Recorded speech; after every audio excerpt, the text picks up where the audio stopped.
If you are easily triggered, you are easily manipulated. If this spot what really bothers you, oh, believe me, they will use it to provoke you. The number one tool for protecting your energy is hello, everybody. Welcome to my channel. My name is Mercy. I am a 42-year-old corporate executive, and I share tips and hacks for healing, growth, and abundance here on YouTube. Today, we're going to talk about how to protect your energy from toxic people. Yes, those parasites who feed off your energy. Do you know who they are in your life? Let's first identify those blood-sucking leeches and then talk about practical tools to shield your energy and reclaim your peace. Because if you are constantly bothered and triggered by them, would you have any energy left to create the life you want to live? You are the CEO of your own life, and it's your choice to let them stay or sashay away. Now let's get started. First of all, toxic people are not just difficult. Interactions with them actually make you feel exhausted, anxious, and doubting yourself. They are here to drain your spark and dim your light. They can be your family members, friends, colleagues, and even the spouse you've chosen for yourself. So how do you know if someone is toxic to you? Generally speaking, there is the chronic complainer or critic who's always negative, and there's the much worse one, much more dangerous NPD, the narcissist, the manipulator who guilt trips, gaslights, creates drama, conflicts, belittles you to boost their own ego, and exploits you for their own benefit. Maybe you don't even know that you've become the blood bag already. So your energy is your most precious resource. We talked about what energy is in our last video about manifestation, and that matter and energy are interconnected, as in Albert Einstein's formula, E equals mc squared. You absolutely need your energy to focus, create, love, stay mentally, physically healthy, and be in a high vibrational state to attract high vibrational things such as success and happiness.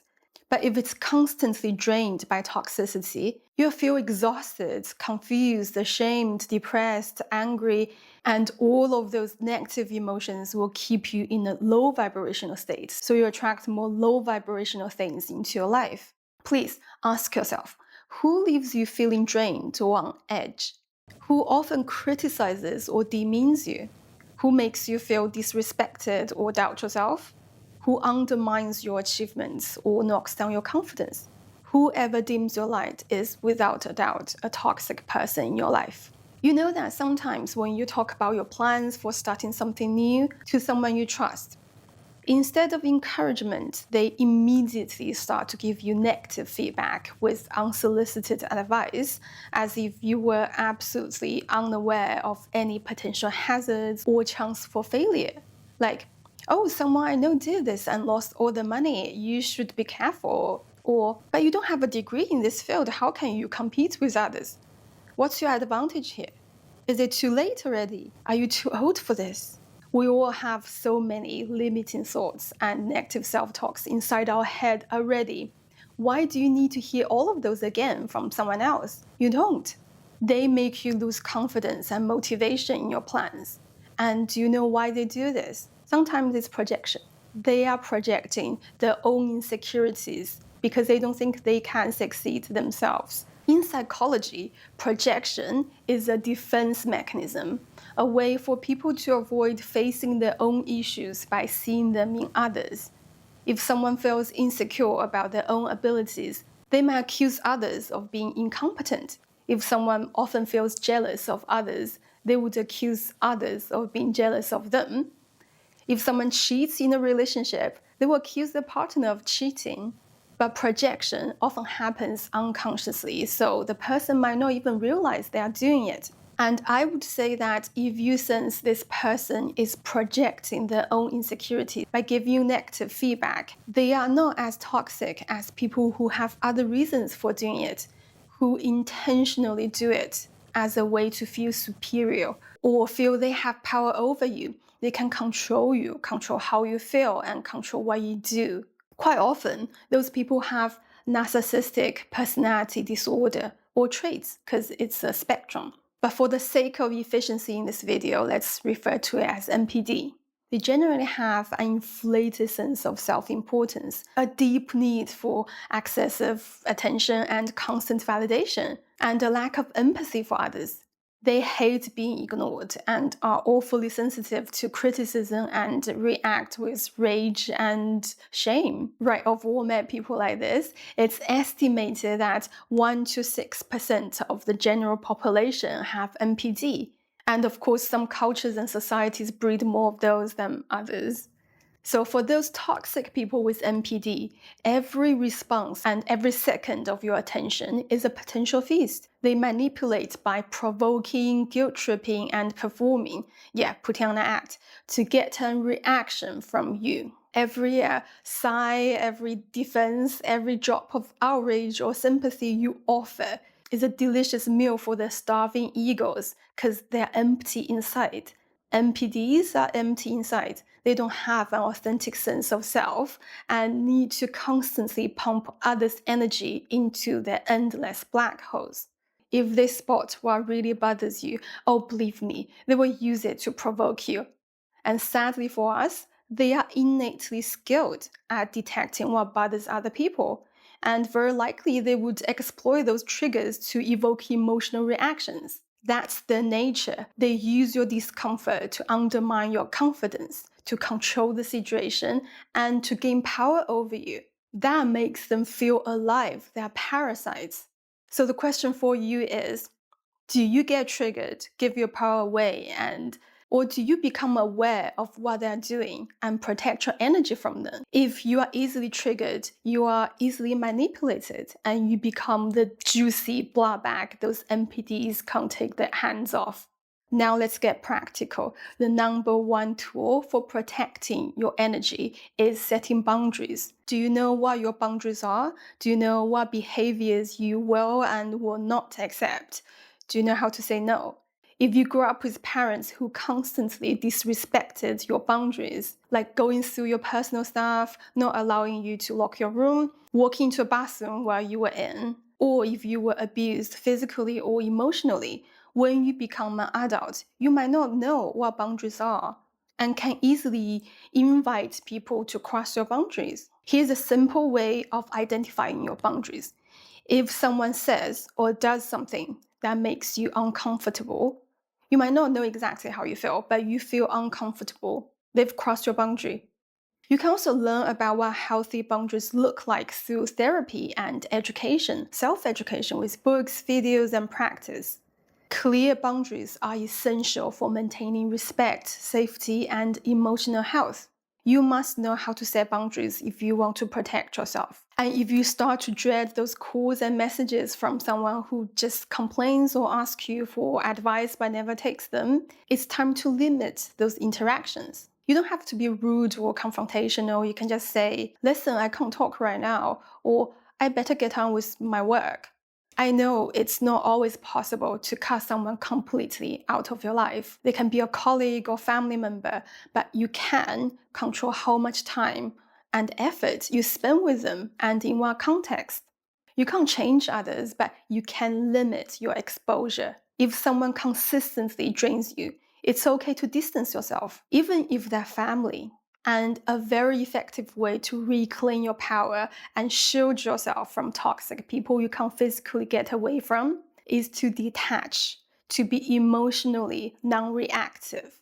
Attachment is the root of suffering, and detachment isn't withdrawal, but living in the situation without being influenced by it, like a lotus flower, unstained by the mud.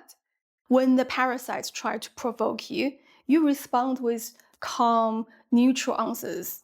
Don't feed the drama or give them the emotional reaction they are seeking. Remember that toxic people thrive when you are reactive.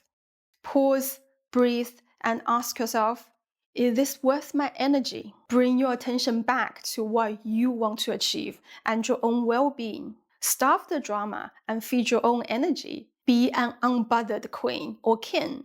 Every reaction you give to their behavior is a quantum entanglement, a thread connecting your energy to theirs and your fate to be bound deeper with their fate. Is that what you want? To be more entangled with them?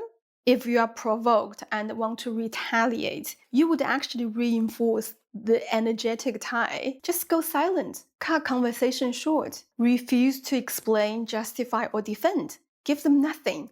The less you give, the less they get. Eventually, they will seek another target and leave you alone because they can no longer suck blood out of you. I know that many of us attract toxic people into our lives because we are nice. Kindness is actually spotted by them as a major weakness, as a signal for them to take advantage of you. They've picked you and they weaponize your guilt, your empathy, your decency, your fear of being rude because you are civilized. We've all seen the kindest people attract the most predators. But being kind and decent doesn't equal being weak. In Buddhism, compassion is accompanied by wisdom. Wisdom isn't about being nice, it's about knowing when to be nice and when to be ruthless. When your compassion drives you to help a friend who's struggling, wisdom helps you evaluate if your support is truly helpful, or if it just fosters dependency or even envy and malice that would eventually harm yourself. When your compassion wants to donate to a disabled child, your wisdom tells you it could be a criminal gang that abducts children, disables them, and exploits them. Because there are people out there who are compassionate. If you donate, what do you think happens? It encourages them to keep abusing more children because apparently it works and brings money. Well, don't know if you've watched Slumdog Millionaire, the Danny Boyle film that won 8 Oscars back in 2009. There's a storyline about this, and it's a crime that actually still happens in parts of the world today. But anyway, when you think you are helping someone, you might actually be doing harm to them or someone else. Grow your wisdom to safeguard your compassion. Right, back to the toxic exchange. After you've interacted with a toxic person and you feel the negative energy clinging onto you, then it's time to reset. Here's what to do. Take a walk outside, get out of the stagnant energy field. If you can take a walk in the nature, even better. That's a natural detox. Or take a shower if you can. Water can cleanse you emotionally and mentally, wash off the residual negativity and provide a sense of renewal. You can also journal to release frustration. Once you write out your frustration, you'd feel less frustrated. It's out of your system. There's a visualization technique to reset too. You imagine shaking off the negative energy like water off a duck's feather. Shake it off, shake it off. And most importantly, prioritize your own well-being and activities that make you happy. Remind yourself that you are not responsible for anyone else's behavior, but you are responsible for guarding your own energy. We'll always meet toxic people that are everywhere, but how much they get from you and how long they stay in your life is entirely up to you. This week, notice who makes you feel energized versus drained, practice one boundary, and try one technique to reset. Small steps build unshakable resilience and inner strength and will eventually lead to transformation.